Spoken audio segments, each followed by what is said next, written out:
Hey guys, this is Cody with Denver 3D Printing.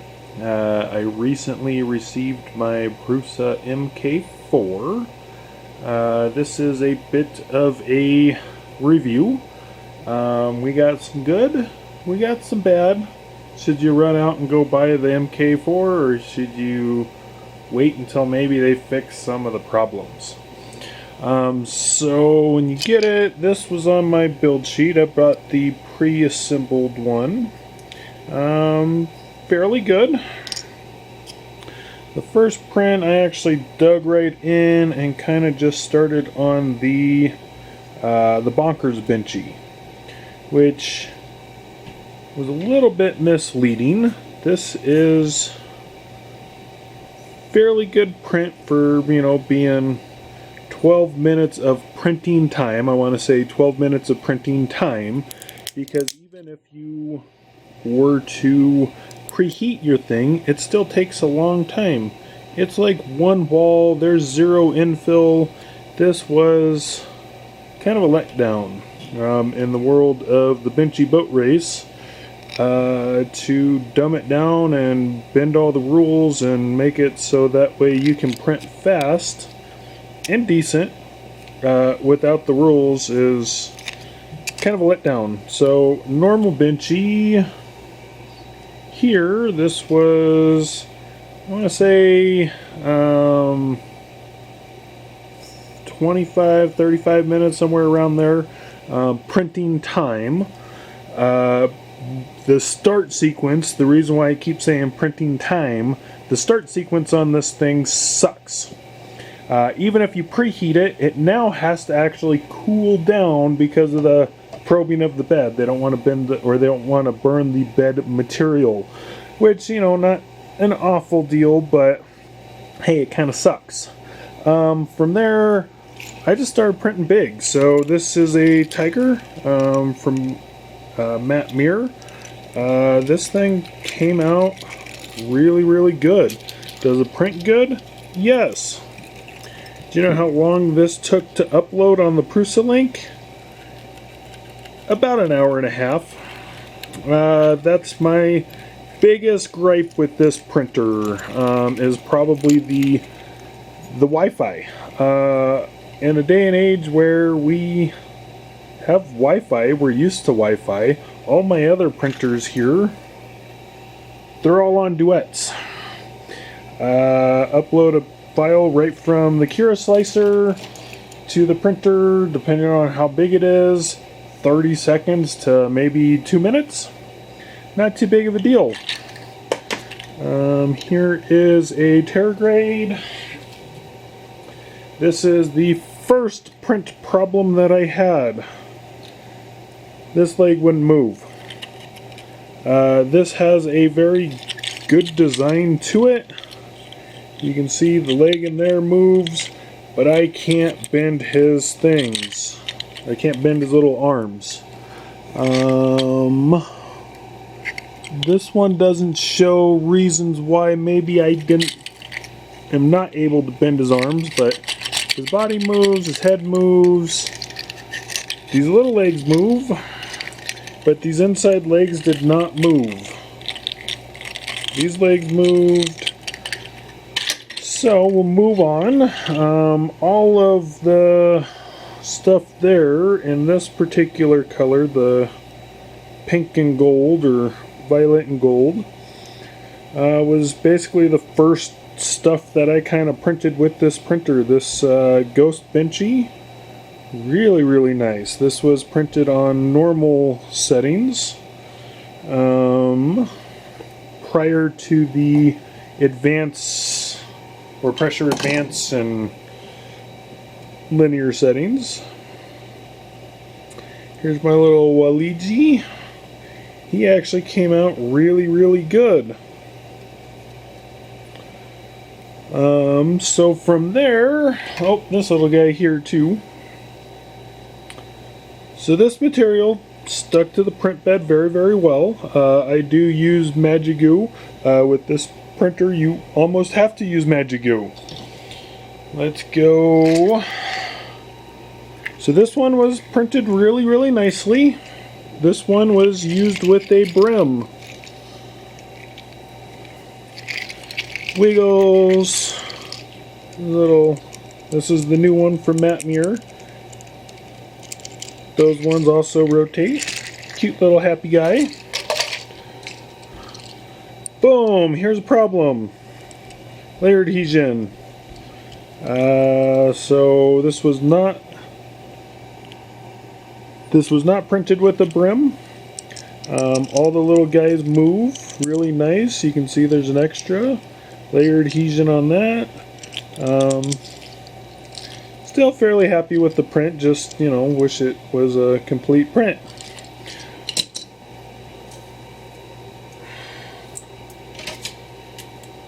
So I got a pile of pieces just from one print, but it's not the only occurrence that this happened.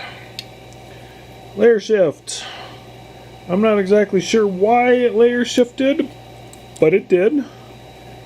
Fairly disappointing. I don't think this printer has crash detection. Step down from the MK3. I'm trying to line it up with the light there so you can see that big old step.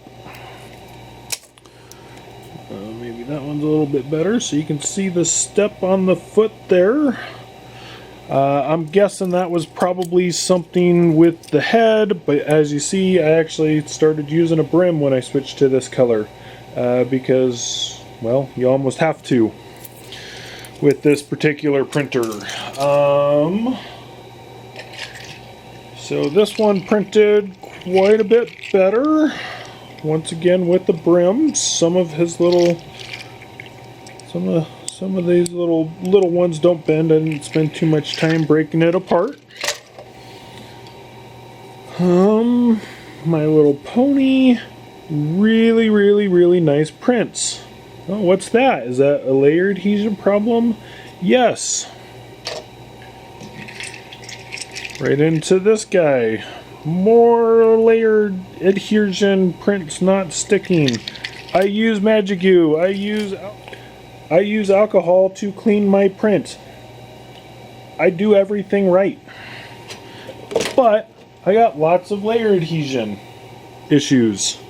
This little guy printing, basically this guy smaller. He's cute. He came out really good. Is it a good printer? Yeah. I wouldn't say that it's a bad printer by any means.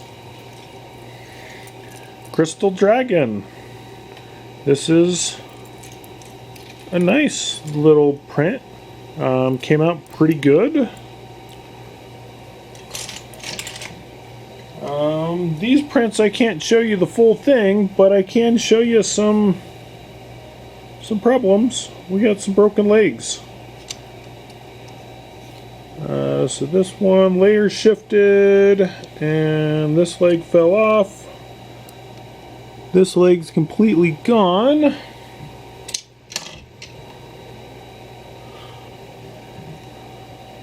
This one over here, another little layer shift. This leg's not attached. Whoops. And if you can see that, it's because we don't have very good first layer bonding. Boo! For something that's supposed to be great, it doesn't work. Into this little bunny printed great, just like the tiger. Joints move, things work. Yeah, happy little guy. So the big takeaway here is the Wi-Fi sucks.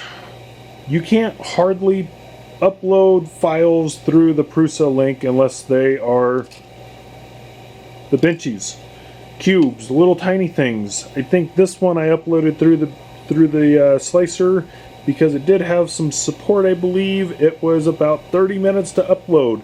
That's awful. Another big thing that I'm having, let's see.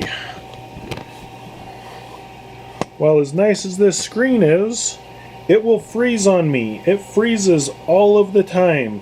I have to actually turn the power off on the power switch back here, turn it off, and let it reset, and then turn it back on to reboot it. There might be a new firmware that might correct that, but that is a big one that's going on. I did just recently switch to the non-beta version of the 2.6, so hopefully that comes out pretty good. I just switched to that a couple of days ago. I think it just got released. So hopefully that works pretty good. Let's see, what else? I don't like USB sticks. Having to print off a USB really sucks. Printing on Wi-Fi, very nice if you have a Duet. So I don't know why Prusa would... Well, I do know why. They like to make money. So they have their own control board for this. This printer is mainly all of their parts and pieces. They got away from the D3D V6. They got away from the control board that they were using, and now they have their own control board that they developed. While I see potential, everything that it does, the Duet does. The Duet does it better. I actually have a Duet on my MK3. I don't know why anybody would want to run out and get this printer. I would not recommend it. If they got the Wi-Fi working like it's 2023, it would be a good printer to have. But since the Wi-Fi is working like it's 1996, I don't strongly recommend this printer. You can actually get a Prusa MK3 for quite a bit cheaper, even cheaper on the secondary market, and get a Raspberry Pi, which is what I would have to do on this guy if I wanted to use Wi-Fi. I don't like Raspberry Pis. Actually, the reason why that MK3 has a Duet on it is it fried 3 of my Wi-Fis, or 3 of my Raspberry Pis. So I just decided that I was going to put a Duet on it. So, in closing, does Denver 3D Print tell you to go get a MK4 and ditch all of your other printers because this is the greatest thing since sliced bread? Absolutely not. Do some research, figure out what you want. Maybe in a year or two they'll have all of the stuff ready to go for the consumer, but as of this time, this is a very beta printer. It is not what I would call polished. There is problems with the screen freezing, problems with the Wi-Fi. I mean, the Wi-Fi is literally just dirt slow. Yeah, I would look at other printers. I'm not a big fan of Creality. If you know me at all, if you're in one of my 3D printing groups, you would know that. But even getting a Ender 3 and upgrading that with the Duet board is going to get you a much more up-to-date printer than this. Thanks for watching.